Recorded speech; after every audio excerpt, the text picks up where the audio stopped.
Assalamu alaikum. This is Nuzrul Islam, an assistant English teacher of Sophia Khatun New Model High School. Today is our spoken class. Our spoken class topic is saying time in English. আমরা সময়টাকে বাংলায় জানি, বাংলায় বলতে পারি, কিন্তু ইংলিশে বলতে গেলে একটু সমস্যা হয়। আমরা কিভাবে সময়টাকে ইংলিশে বলতে পারবো সেটা আমরা আজকে আমাদের স্পোকেন ক্লাসে শিখব। Let's start. এখানে দেখা যাচ্ছে একটি ঘড়ি রয়েছে, ঘড়ির মধ্যে সময় হচ্ছে 2টা বেজে 20 মিনিট।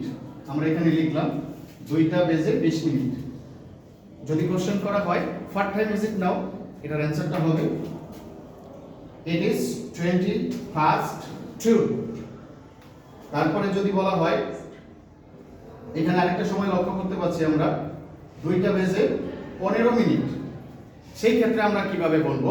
আমরা জানি যে আমরা যদি একটা কিছুকে 4টা ভাগ করি তাহলে 4 ভাগের 1 ভাগকে ইংলিশে বলে কোয়ার্টার। অর্থাৎ সময়ের ক্ষেত্রে 7 মিনিটে 15 মিনিট হচ্ছে কোয়ার্টার। এখন সময় 2টা বেজে 15 মিনিট, এটা ইংলিশে কি হবে? It is 2:15. কোশ্চেন হতে পারে আমরা কেন ফাস্ট বলি? ফাস্ট এর মানে হচ্ছে 30 মিনিটের আগে হলে ফাস্ট হবে, আর 30 মিনিটের পরে হলে টু হবে। এই জিনিসটা জানিয়ে রাখি।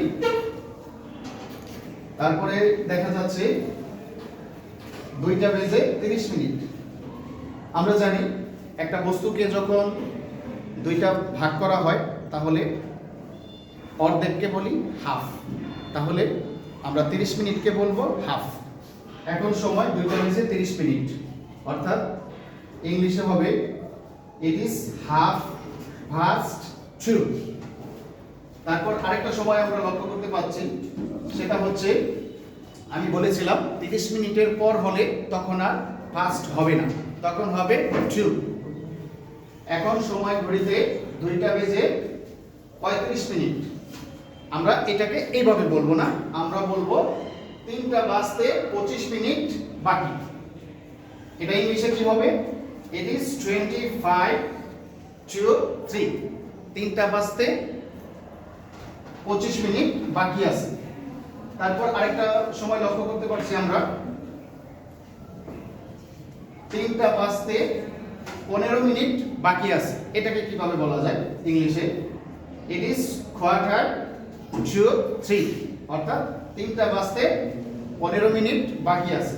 তারপর আরেকটা সময় আমরা লক্ষ্য করতে পারছি, যখন সময়টা সম্পূর্ণ হয়ে যাবে, অর্থাৎ এখন সময়টা বাজে 3টা, তাহলে এটাকে আমরা কিভাবে বলবো? It is 3 o'clock. So students, do you understand? Yes, sir. All the viewers, I want to request to you all, please stay with our page, getting more videos of spoken class. Thanks to all watching my video. Assalamu alaikum.